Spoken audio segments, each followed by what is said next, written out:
Hey guys, Jake here. A boy who can talk to animals gets possessed by a cat demon and must fight other demons to protect humanity. The anime begins showing us a flashback of Jiro in the middle of a conversation with an older woman. He tells her he got into another fight at school because the other kids make fun of him, claiming he can talk to animals and call him a weirdo. We then learn that he really can talk to animals, since the woman he's speaking to is actually a dog. She reassures him that being different doesn't make him a bad person.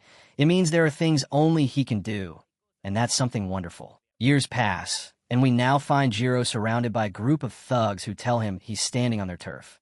Jiro isn't intimidated, which infuriates the leader of the group, who lunges at him but ends up falling into the river instead. Jiro then turns to face the other two, who start to wonder nervously if he might actually be a ninja. Just like their leader, they end up in the river as well, and the group runs off. Right after that, Jiro hears a voice thanking him, and it turns out to belong to a cat. The cat is relieved that he and his friends will finally be able to live in peace in that area, but he's worried that Jiro may have made enemies by stepping in. Jiro isn't concerned, since he's used to that kind of trouble by now. A crow teases him, telling him that with a face like his, he'll never get a girlfriend. After saying goodbye and heading home, Jiro gets scolded by his grandfather, who has already heard about the fight, and complains that he didn't teach him shinobi arts just so he could go around brawling. The grandfather throws a few kunai at him, and then shows him the Azuma family's heirloom. The great shinobi sword was given to their family by the shogun himself during the Edo period, so Jiro should honor his roots and act like a true member of the Azuma clan. Jiro rudely replies that it's probably a fake sword, which enrages his grandfather, who draws the blade to prove its sharpness and starts slicing through everything in sight. Jiro is left to clean up the mess afterward. His grandfather then tells him that there's a neighborhood meeting that night, and he won't be back until late, reminding him to lock the door. Jiro agrees, though he thinks to himself that he's not a kid anymore. Just then, the crow shows up to tell him there's a cat in trouble in the forest. The crow leads the way, and when they arrive, Jiro is startled by the cat's condition. He asks the crow if he knows the cat, but the crow says he's never seen it before and that no matter how much he called out to it, it never responded. Jiro can see the cat is in bad shape when suddenly a voice, the cat's, demands to know who dares disturb him. Another voice then addresses him as Rago, the black star of misfortune and devourer of the sun, asking him to wake from his slumber and lend them his power. Rago tells them to rot and warns that they'll regret interrupting his rest. He doesn't take orders from anyone. In response, they tell him that this will then be the place where he dies. A while later, Rago opens his eyes and finds himself in Jiro's room. Jiro happens to walk in just then, glad to see him awake. He offers him some food, introduces himself, and asks for his name. The cat doesn't answer, and Jiro asks what's wrong, since even stray cats have names. The cat wonders to himself who this idiot is, assuming there's no point trying to explain anything to him. When Jiro tells him not to call him an idiot, the cat is stunned and immediately hides under the bed. Jiro tells him to come out already, while the cat thinks to himself that he can't sense any spiritual energy coming from the boy, meaning he really is human. Since the cat won't budge, Jiro decides to bring out his secret weapon. The cat is confident nothing will get him to come out, but the secret weapon works anyway. Jiro remarks that, as the saying goes, the way to a man's heart is through his stomach. Jiro finds it funny that a cat would consider himself a man, and the cat corrects him, he's not a cat. He introduces himself as Rago, an immortal, a mononoke, explaining that beings like him usually take human or animal form, with some living alone in the mountains or deep in the forest. Jiro asks if mononoke are like him, and Rago can tell he's not lying. The boy genuinely has no idea what he's talking about. Rago reveals that he was attacked by other mononoke, though he doesn't remember much since he was in a deep sleep. The only thing he recalls is being surrounded after being woken up. They had come to ask for his help, but he wasn't interested and told them to get lost. Jiro asks why he turned them away if they were fellow mononoke, and Rago explains that he despises his own kind, nothing but arrogant parasites who hide their weakness behind the strength of others. Jiro immediately relates to that feeling, though Rago tells himself not to get too invested, since Jiro is human and won't believe him anyway. Jiro replies that just because he doesn't understand everything doesn't mean he doesn't believe him. After all, he talks to animals himself, so it makes no difference to him that Rago is a mononoke. Meanwhile, back in the forest where Rago had been lying wounded, a red-haired woman contacts headquarters to report finding blood that must belong to Rago, meaning he can't be far. Her superior orders her to hold off for now, saying he'll join the search team himself. She leaves and vanishes without a trace, while elsewhere a mysterious shadow is shown smiling menacingly. Back at the house, Jiro is bathing Rago and is surprised to see that his wounds have already healed, making him think there might be some truth to what Rago told him. Rago says he already knew Jiro wouldn't believe him, but Jiro replies that he believed about half of it. The other half sounded more like the ramblings of a dying cat. The situation reminds him of his beloved Nachi, his old dog, a big, beautiful, affectionate animal, the complete opposite of Rago. Rago asks if he has a death wish for saying that, while Jiro continues, explaining that back then he was badly bullied at school, and whenever Nachi saw him, she'd ask him to give her a bath so that all the bad things would wash away with the dirt. She would then tell him how glad she was to have him, but that whenever he could, she hoped he'd also help others, since that was a gift only he had. His words strike a chord with Rago, but just as he's about to say something, Jiro cuts him off to rinse him.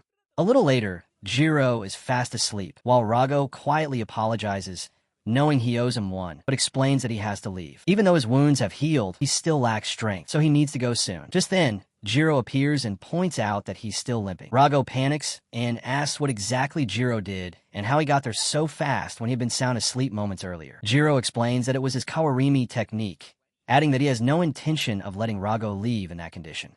Rago tells him it's none of his business, but Jiro insists it became his business the moment he saved him. Rago snaps back that he never asked for help. He helped him because he wanted to, so Jiro should stop playing hero, since it wouldn't have mattered to him if he died there. Jiro asks why he'd say something like that, and Rago irritably tells him it's not his concern. That comment sets Jiro off, and he tells Rago to stop talking about dying so casually.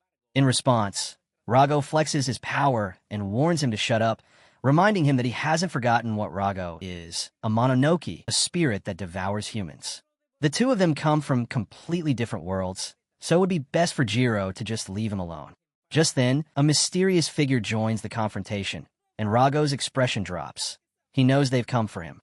Jiro tells the stranger he wasn't invited into his home and that he's picked a bad time to show up since he's already in a foul mood, warning him to leave. The figure instead transforms and tells him not to worry since he'll be devoured shortly. Luckily, Rago moves quickly to draw the creature's attention and get it away from the house, and the Mononoke chases after him to keep him from escaping. Jiro is stunned, but has no intention of leaving Rago to face this alone.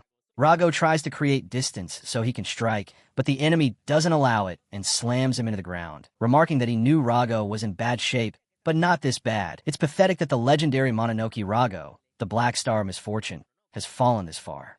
He tells Rago to stop wasting time since it's already taken a lot of effort to break the seal holding him prisoner, and he'd rather not have to kill a fellow Mononoke. Rago decides to go with him, reasoning that if they only want his power, they'll have to earn it, and to do that, they need to be ready to face death. The two clash violently, but Jiro unexpectedly joins the fight, using the family heirloom sword to slice off the Mononoke's arm. Rago demands to know what Jiro thinks he's doing, since this isn't some street brawl. Jiro tells him to be quiet, since if he dies here, it would mean Rago saved him for nothing. The wound only enrages the Mononoke further, and it begins to fully transform. Jiro tells Rago that when he helps someone, he means it, so he's not about to leave him to fight alone. Besides, even if he ran, the creature would eventually come after him anyway. The Mononoke admits Jiro is sharper than he looks, since it had indeed planned to kill him afterward, but finds it odd that his true form doesn't seem to faze the boy at all. It's also impressed by his swordsmanship and stealth, and asks if he comes from shinobi lineage, since if so, it will thoroughly enjoy devouring him. The creature charges at Jiro, who manages to dodge and counter with his sword, but in an instant the Mononoke pierces through his chest, telling him he let his guard down. It urges him to surrender to avoid more suffering, but Jiro fights back and manages to break free, though he ultimately collapses to the ground. Rago approaches and looks down at him, saying he brought this on himself. The Mononoke suggests Rago devour Jiro to restore his own strength, since he must be starving too, but Rago orders it to shut up since it's about to die. He tells Jiro that he ignored his warning not to get involved, and now his death will have made all of that meaningless. Rago admits he could devour Jiro now and regain his true form, but refuses since he won't take orders from that insufferable demon. Instead, he decides that this time, Jiro will be the one to devour him. After all, he owes him one, and it's time to pay it back. The Mononoke asks what exactly Rago thinks he's doing as Rago merges into Jiro's body, ordering him to wake up. Meanwhile, the red-haired woman from earlier reports the situation to her boss, who tells her he can already see what's happening from where he is, and that things are about to get complicated. The Mononoke demands to know what Rago just did, giving his power to a human, and a shinobi, no less. Jiro gets back up, confused about what's happening and why he has this strange power inside him now. But Rago speaks directly into his mind, telling him to focus and promising to explain everything once they're out of danger. The Mononoke attacks with everything it has, and Jiro dodges while still disoriented. Rago orders him to finish it off, insisting he needs to kill the creature before any explanations can happen. Jiro doesn't know how, but Rago tells him he'll lend a hand, literally, instructing him to simply clench his fist. When he does, Jiro unleashes a powerful wave of dark energy that completely destroys the Mononoke's torso, leaving Jiro stunned at what lending a hand actually meant. With the enemy defeated, Jiro demands an explanation, but it will have to wait, since the red-haired woman shows up and orders him not to move or speak. Her boss arrives as well, lamenting that things have taken a turn for the worse again. Jiro asks if he's an ally of that monster, but the man tells him to calm down. They aren't Mononoke. They're members of an intelligence agency, simple government officials. He tells Jiro he'll explain the details later, and that he can probably already guess the situation he's in. Jiro isn't willing to be taken quietly, but the curvy, well-built woman knocks him out cold. Her boss addresses her as a chica and tells her not to overdo it, though Ichika replies that it's only temporary, since they don't want him getting confused and turning aggressive. She asks what they should do with him, and he orders that Jiro be taken to the hospital for testing, adding that they absolutely cannot let him die, since he's now extremely important.